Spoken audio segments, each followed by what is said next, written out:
The year is 1912. In southeastern Europe, tensions are burning like a fuse. The Ottoman Empire, the once mighty ruler of 3 continents, is crumbling. For centuries it dominated the Balkans with an iron grip, but now that grip is slipping, and the nations once conquered are ready to strike back.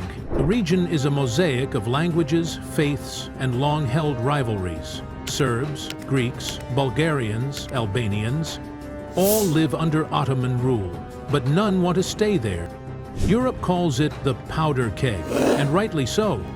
What's about to unfold is a pair of brutal wars that will redraw maps, ruin empires, and bring the continent to the brink of global catastrophe. In the shadows, new powers rise, secret alliances form, armies mobilize, and by the time the smoke clears, hundreds of thousands will be dead, and World War I will be just over the horizon. But before the Great War, before the trenches of France, before the assassination in Sarajevo, there were the Balkan Wars. This is their story, the fall of the Ottoman grip in Europe. To understand how the Balkan Wars began, we need to look at the empire that ruled the region for centuries. The Ottoman Empire. In the 14th and 15th centuries, Ottoman armies crossed from Asia into Europe, seizing towns, fortresses, and eventually nearly all of the Balkans. They captured Adrianople, which became their European capital, and later Constantinople, the jewel of Byzantium. For over 400 years, Orthodox Christians, Slavic peoples, and Albanians lived under Ottoman control.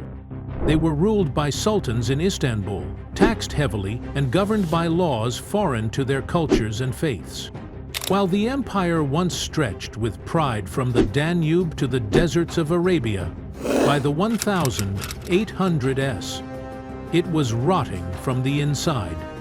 Military defeats, economic decline, and waves of nationalism were breaking the empire apart, piece by piece. First went Greece in 1830, then Serbia, Romania, and Montenegro followed. But the Ottomans still clung to Macedonia, Thrace, and Albania, regions home to Christians and Muslims. And these regions were the focus of every neighboring Balkan state. Each claimed they had historical, ethnic, or religious rights to these lands, and each was ready to fight for them. As the Ottoman Empire weakened, something dangerous began to rise in its place: nationalism. Across the Balkans, newly independent nations like Serbia, Bulgaria, and Greece began to dream bigger. Their borders had changed, but their ambitions hadn't been satisfied.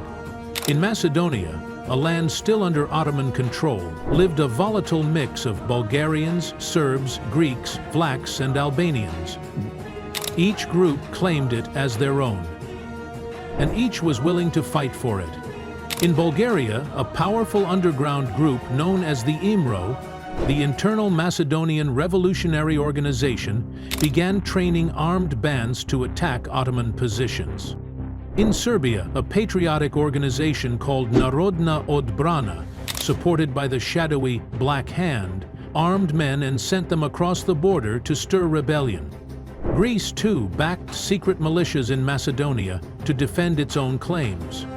Meanwhile, in the heart of the Ottoman Empire, the Young Turk Revolution of 1908 promised reform, but instead delivered centralized control, refusing any autonomy to the Christian minorities of the Balkans. The result? More anger, more resistance, and a growing sense that the only way to freedom was war. In the spring of 1912, a secret alliance was born, an alliance that would shake the foundations of Europe. It was called the Balkan League.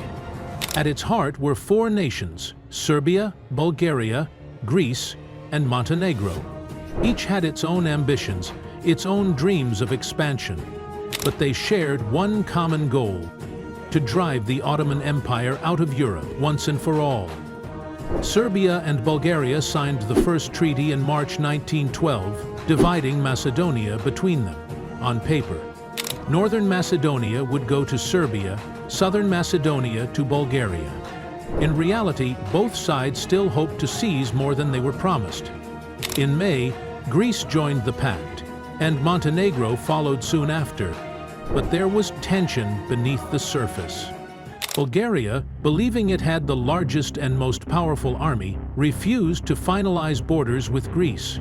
It assumed it could take what it wanted, especially Thessaloniki, a key port in the Aegean. What emboldened these small nations to challenge a centuries-old empire? The answer lay in Libya. In 1911, Italy had invaded Ottoman Tripolitania, defeating Ottoman forces with ease.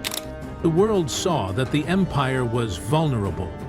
Encouraged by Italy's success and convinced they could do better, the Balkan League prepared for war. All they needed now was the right moment to strike.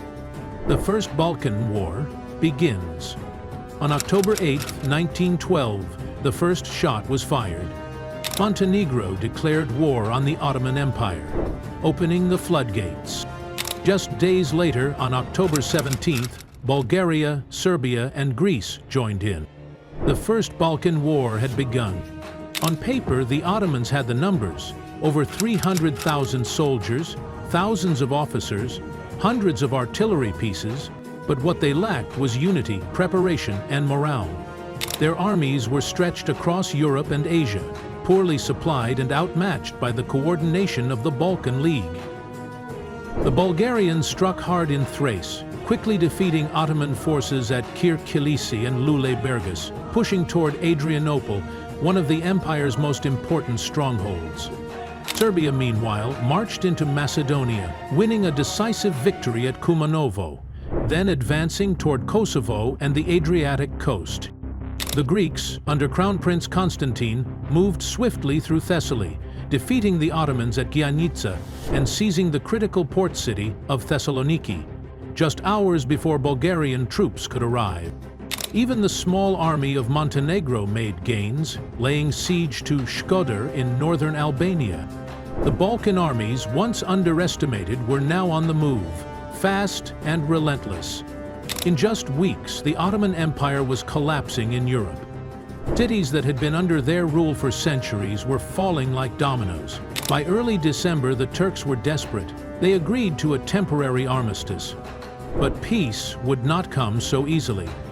For the Ottomans, the city of Adrianople, modern-day Edirne, was more than just a strategic fortress. It was a symbol. Once the empire's European capital, it had stood for centuries as a gateway between East and West.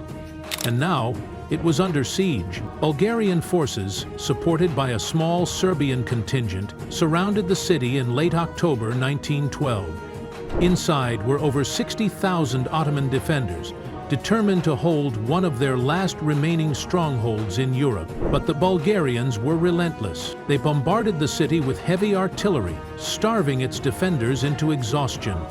The siege dragged on through the bitter winter. Civilians suffered, supplies dwindled, disease spread. The defenders held out for a time, but in the end, resistance broke. On March 26, 1913, after months of siege, Adrianople fell to Bulgarian troops. It was a humiliating defeat for the Ottomans, perhaps the most symbolic of the entire war. The fall of Adrianople echoed through the Muslim world. A city that had once been a seat of Ottoman power was now in Christian hands, once again. And with Adrianople gone, the Ottoman presence in Europe was nearly finished. But even as the dust settled over Thrace and Macedonia, new tensions were rising among the victors. The Allies had defeated the Ottomans. But now came the harder question: who would keep the spoils? With the fall of Adrianople, the First Balkan War was effectively over. The Ottomans were beaten, their armies in retreat, and their European territories lost. On December 3, 1912, an armistice was signed between the Ottoman Empire and three members of the Balkan League: Bulgaria, Serbia, and Montenegro. But Greece kept fighting, determined to take Ioannina and secure its hold on Epirus. The guns had mostly gone silent, but the battlefield had shifted, from trenches to diplomatic tables. In London, peace talks began between the Ottomans and the Balkan allies, European powers. Britain, France, Russia, Germany, Austria-Hungary, and Italy were all watching closely. each with their own stakes in the region. Meanwhile, tensions among the victors were beginning to boil over. Bulgaria had suffered the heaviest casualties and believed it deserved the lion's share of Macedonia. But Serbia, after its stunning victories in the west, had occupied large portions of the same territory Bulgaria considered its own. Greece, too, refused to back down from its claim to Thessaloniki, which it had captured just before Bulgarian forces could arrive. The dream of Balkan unity was crumbling fast. On May 30th, 1913, the Treaty of London was signed. It officially ended the First Balkan War.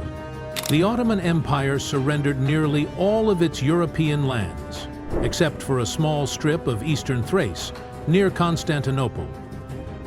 And Albania, under pressure from Austria-Hungary and Italy, was declared independent, denying Serbia its access to the Adriatic Sea.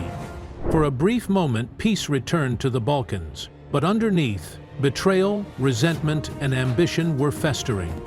And soon, the Balkans would be at war again. The ink on the Treaty of London had barely dried when the Balkan alliance began to fall apart. Bulgaria, victorious but bitter, believed it had been betrayed. Its armies had done the bulk of the fighting, taken the hardest losses, and captured key Ottoman positions. Yet Serbia and Greece still held large swaths of Macedonia that Bulgaria claimed as its own. Diplomacy failed, tensions escalated. Then, on the night of June 29, 1913, without a formal declaration of war, Bulgarian forces launched surprise attacks on both Serbian and Greek positions in Macedonia. The Second Balkan War had begun. At first, Bulgaria hoped to achieve a quick, decisive victory before the Allies could regroup. But it had overestimated its strength and underestimated its enemies. Serbia counterattacked swiftly, driving Bulgarian troops back with force. Greece, too, pushed north, capturing more territory by the day. Then came the final blow. On July 10th, Romania, which had stayed out of the First War, entered the conflict. It invaded northern Bulgaria, advancing nearly unopposed all the way to the outskirts of Sofia. And as if that weren't enough, the Ottoman Empire, humiliated in the First Balkan War, saw its chance to strike back. Turkish troops crossed into eastern Thrace, retaking Adrianople on July 22nd. Surrounded on all sides, its armies bleeding and its capital threatened, Bulgaria had no choice. On July 30th, it sued for peace. The Second Balkan War lasted barely a month, but it changed the face of the region forever.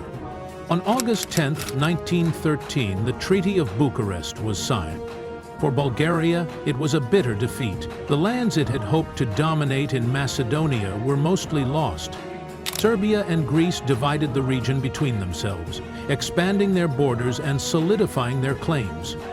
Romania was awarded southern Dobruja, a region Bulgaria hadn't even fought over, simply as a reward for tipping the balance. Meanwhile, the Ottoman Empire, though still wounded, had regained a small measure of pride by retaking Adrianople. Albania remained independent, backed by Austria-Hungary and Italy, though its borders would remain a source of conflict. The map of the Balkans had been redrawn, but no one was truly satisfied. Bulgaria, humiliated and isolated, turned away from its former allies. It began looking elsewhere, eventually aligning more closely with Austria-Hungary and Germany. Serbia, newly empowered, was now the dominant force in the Western Balkans. But its growing influence alarmed Austria-Hungary, who feared rising Slavic nationalism on its doorstep. And Greece, though victorious, remained wary of both Bulgaria and the Ottomans. The alliances that had once united the region were now shattered. In the end, the Balkan Wars claimed over 100,000 lives. Soldiers and civilians caught in the chaos of nationalist dreams and collapsing empires. But the true cost was yet to come, because just 1 year later, in the summer of 1914, the very tensions unleashed in the Balkans would ignite a far greater fire. World War I.